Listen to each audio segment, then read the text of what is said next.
Secara keseluruhannya, alhamdulillah saya seronok terpilih salah seorang daripada pelajar tajaan Majlis Agama Islam Negeri Sembilan. Pertama sekali, banyak input yang saya dapat. Antaranya saya dapat kenali Jabatan Agama Islam Negeri Sembilan, JAINS dan juga MAINS.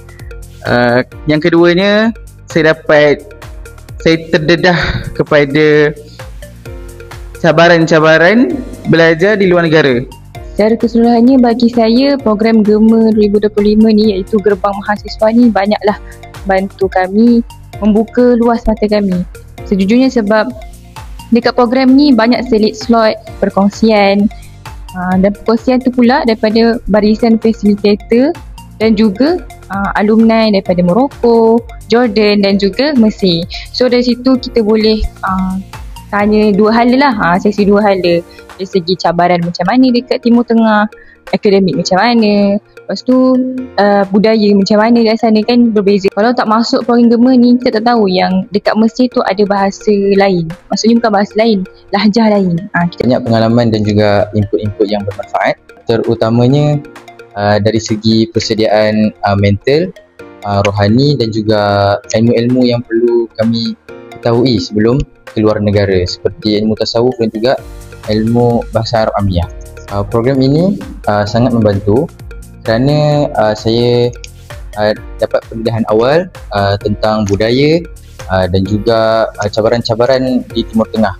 Pengalaman saya menyertai program GEMA 2025 ini sangat membantu dan sangat memberi banyak kesan terhadap diri saya lah.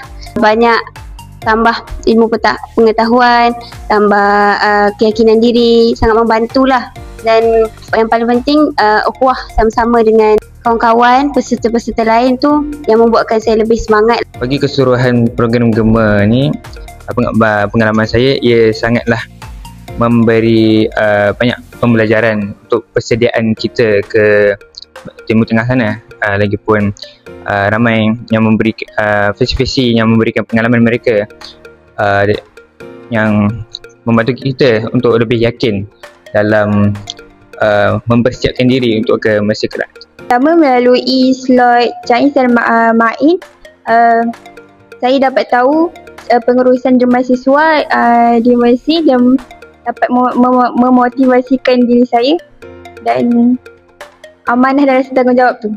Dan yang terakhir, slot forum talk show 3 negara, saya dapat tahu pengalaman-pengalaman daripada senior-senior yang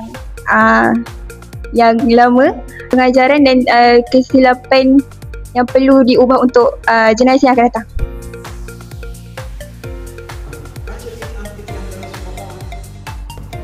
Kami, bakal mahasiswa-mahasiswi Negeri Sembilan, dengan ini menyadari bahawa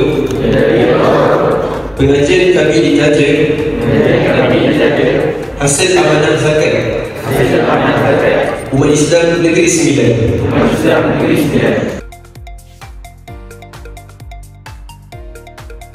Terima kasih kepada Majlis Agama Islam Negeri Sembilan dan pembayar-pembayar zakat di Negeri Sembilan.